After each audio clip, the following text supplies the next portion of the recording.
Hey y'all, and welcome back to my channel. On this page, I talk about technology and money. If you're new here, welcome to the channel. I'm glad that you came or that the algorithm brought you here. And if you are returning, I'm glad that you're returning. So if you are watching now or from in the future, I ask that please consider liking and sharing the video. Liking and sharing the video does two things. Number one, it helps this content get out into the algorithm and reach more people. It tells the algorithm that you find this information useful, helpful, engaging. So you're adding value. And number two, it encourages me to continue creating content that you all find helpful. I'll be sure to leave my contact information in the description box. And there's also the ability to turn on notifications. It looks like a little bell. So when you click the notification bell, it will notify you every time that I go live. Okay. So I want to thank, first of all, folks who have donated to the channel. I've been receiving your cash apps. I definitely appreciate it. It helps keep the work that I'm doing going. But I'm also receiving like your messages and seeing where you're tagging me on social media. And I'm glad that you all are finding this bite-sized series helpful, right? So when I hear from you guys and I know that you find it helpful, it encourages me to continue to think about what are other small bite-sized videos of information that I can give you all that you all will find useful. So today's topic is nursing informatics, 3 strategies to evaluate a job offer in tech, right? So this is who this video is for. It's for nurses. I always say, when I say nurses, I'm talking about RNs, LPNs, LVNs, NCAs that are going from the bedside into tech. This may be your first job working in a corporate environment or office environment, or even for an experienced person. Let me grab just a sip of water. Bear with me, please. And then I always, like I say, especially in my topics about money, always be sure to do your due diligence, right? And that's not just what I say, that's just with anything that you come across on the internet. Always do your diligence, do your own research. Don't just take everything that I say and run with it, okay? Right? You always want to trust but validate, vet, okay? So 3 strategies to evaluate a job offer. And so I'm going to give 3, right? So keeping on with the 3 series. If you haven't watched the other videos that I have done in this 3 series, like 3 soft skills nurses can work on now to transition. 3 soft skills nurses can work on now for success in a corporate environment. 3 hard skills nurses can work on now for success in a corporate environment. 3 bedside skills you use working in tech. So I'm keeping with that theme, okay? So I'm going to give you all 3 strategies to think about and heavily consider when you're transitioning from a clinical environment into tech, the bedside into tech, and maybe an ambulatory setting. Just some things to think about, right? You always, and this is assuming that you have made it past in your negotiations, right? You have negotiated a salary that you feel is fair and balanced, that, the employee, the person who's offering you the job opportunity is fair, and that you also consider is fair. And if you all would like for me to do a video on negotiating or how I negotiate, or when folks come to me with offers of things to do, I can do that as well.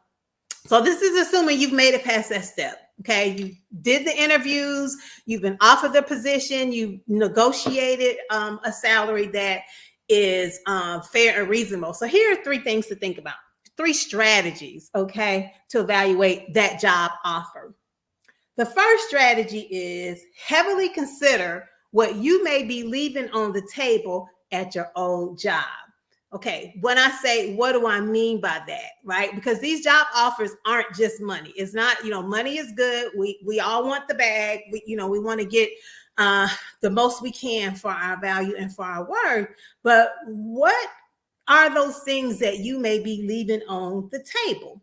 For example, maybe some paid time off or PTO that you haven't used yet, that's in a bank that you may be able to cash out, or you may not be able to cash out, or you may be only able to cash out a portion of it, right? Because some jobs have where you have holiday pay, some jobs have sick leave, some jobs have vacation, and you bank it up, right? So if you have banked up and you've been at your current employer for a while and you're leaving, are you able to convert those PTO dollars or that vacation time or that sick time into money? If you can, how much are you leaving on the table? And if you can, is it going to be taxed? It's likely going to be taxed, right? They may cut you a check or add it into your last check. That's going to be taxed. It's not just like, for example, if you have 20 hours of PTO banked up and they cash you out when you leave that job, it's likely going to be taxed at the same rate that you're already taxed at, right? It's not going to be tax free. So think about that.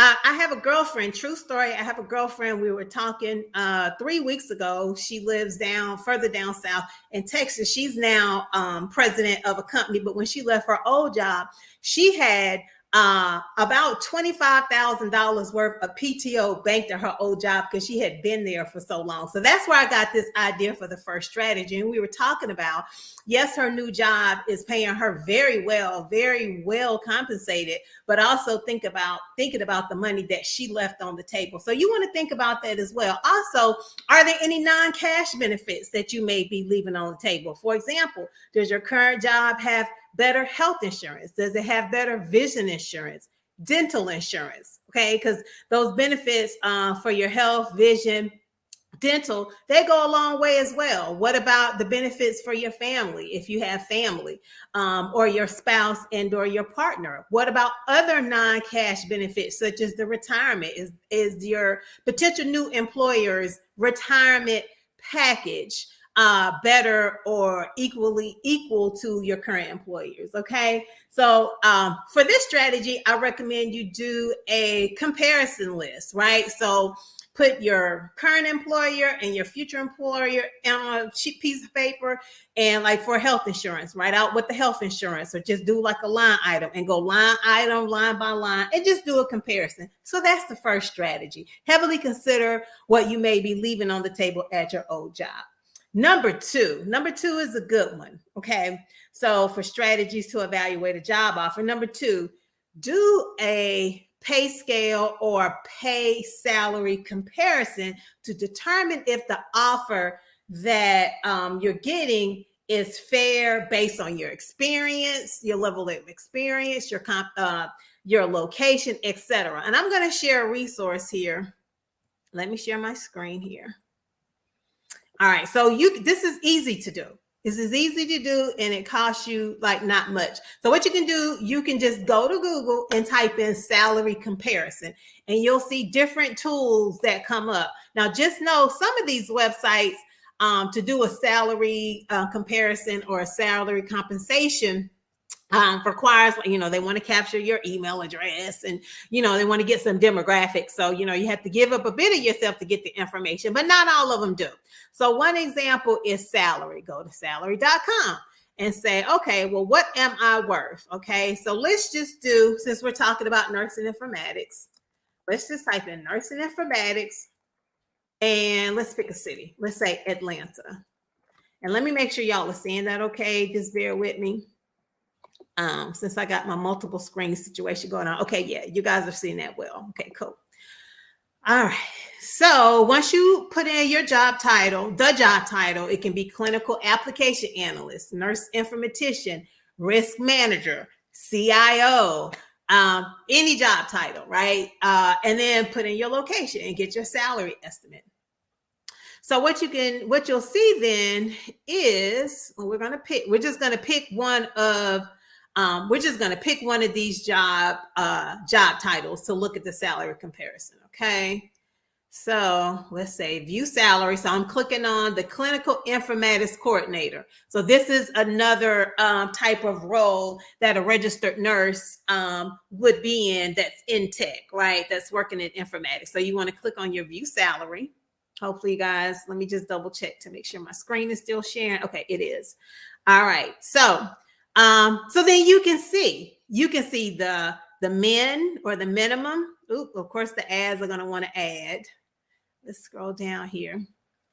You're allowed to see, so this tool will help you see the minimum for that position. So remember, I put in clinical informatics coordinator as a job title that a registered nurse may have working in tech, and I put in a location, and you'll be able to see the minimum, the maximum, and the median, right? And then of course there's a question mark. Okay, your salary. So say you have a job offer, right? And you go to the salary comparison tool. This is just one. There are others out there. And you see that the median for Atlanta is $93,352. This is very valuable information for you as the job seeker, because it gives you, the more data that you have to evaluate a job offer is more in your favor, because you can see if what you're being offered is truly fair and comparable to your experience, right? So say if the median is 93,000, but they're coming in at like 73,000, and you can be like, okay, Or say if the median is 93,000 and they're offering you 110,000 and you have no experience, I would question either way. But you can get a little bit more even into detail. You can put in some additional variables such as their education. So let's just, for example, say, okay, I have a bachelor's degree. Okay, you put your bachelor's degree. Okay, so it's still about the same. It's saying, okay, your salary could be 92,000. Let's put in another variable. Let's say I'm fresh off the bedside. I'm fresh out the bedside. I have like 1 to 2 years of experience. I'll just say 1 to 2 years of experience. Let's put that in there. All right. And let's say I have no direct reports. I'm not a supervisor. Okay. I'm a frontline, or I'm a frontline knowledge worker. You see that your salary is a little bit different from the median. Okay. So then let's say, okay, I have no direct reports, right? I'm an individual contributor is what they call them for folks who may not have direct reports. So all right, they're an individual contributor, and they say, who do you report to? Okay, all right, let's say you report to a manager. All right, let's scroll down. So you report to a manager. Okay, and you see, you want to watch your graph over here. Okay, it looks like that is about as far as it'll let me go with the variables. But this is very valuable to you as the job seeker, because it gives you information as you're considering a job offer. Let me scroll down. Sorry. Okay, these ads are aggressive. And then you can go even further than your performance level.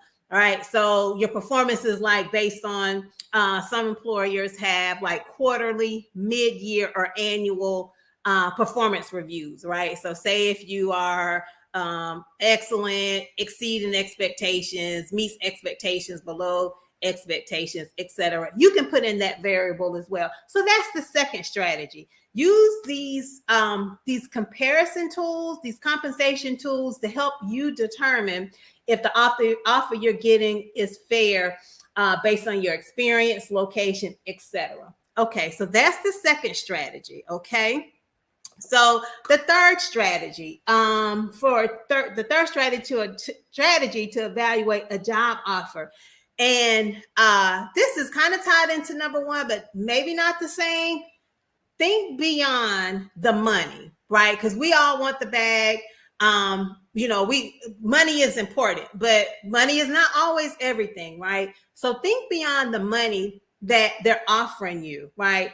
What else might you have to give up for this new role or this new position that you can either negotiate to get back in the same, or that you can negotiate to get something else, because you may be having to give up, for example, a short commute for a longer commute if you're in the office. But is there something that you can negotiate in kind? Or if it is a remote work from home position, and are they offering you funds to set up a home office? If they are offering you funds to set up a home office, how much are they offering you?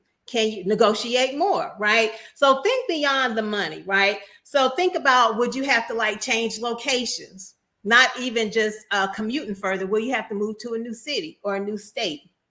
Also, would you have to give up, when you think beyond the money, changes to your lifestyle, right? Because some of these positions, if you are a registered nurse going into tech or to informatics, they may require you to be on call. What is the on-call schedule? Are you on call once every week, once every other week, once a month, every 6 weeks when you're on call? Are you tethered, or do you have to stay at home? Do you have a mobile hotspot that you can take your laptop, where you have to take your laptop with you when you go to your child's baseball game? Or just think beyond the money and what else you might have to give up. And also, here's something. Now, not all employers have this, just know that, right?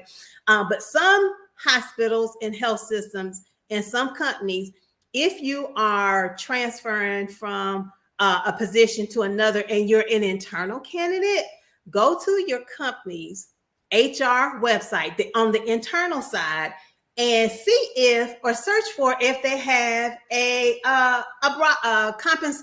compensation data, right? So some employers do have this, and you as an internal candidate can go and see the pay ranges, the job classifications, also what is something called a broadband. You can see that broadband data and see for the position that you are applying for and you're considering what the pay scale is. So it's very similar to the tool that I showed you in number 2, but it's based on your internal employer. So yeah, y'all. So the key message for today's bite-sized message for nursing informatics, when you are evaluating a job offer in tech, going from the bedside to a tech environment or an office environment, is to really think about all the ways your life may change when you say yes to this new position, right? If you're going from the bedside into an office environment for the first time, well, you have to buy a new wardrobe, right? You may only have scrubs and street clothes. So if you're going to an office environment that requires professional or business casual wear, will you have to go out and buy a new wardrobe, right? So that's when I say, strategies to evaluate a job offer. Think of all the ways that your life may change, and it may change very well for the better, right? But we want to look beyond the offer that they're giving us. So yeah, y'all, that's it. Like I said earlier, we got one comment here. Let's see. Appreciate the information. Appreciate the video. Glad that you're here. Glad you all are finding it helpful. And I'll be sure to leave my email in my contact information in the description box. Thank again for everyone who has donated to the channel, contributed content and ideas. And I will see you in the next video.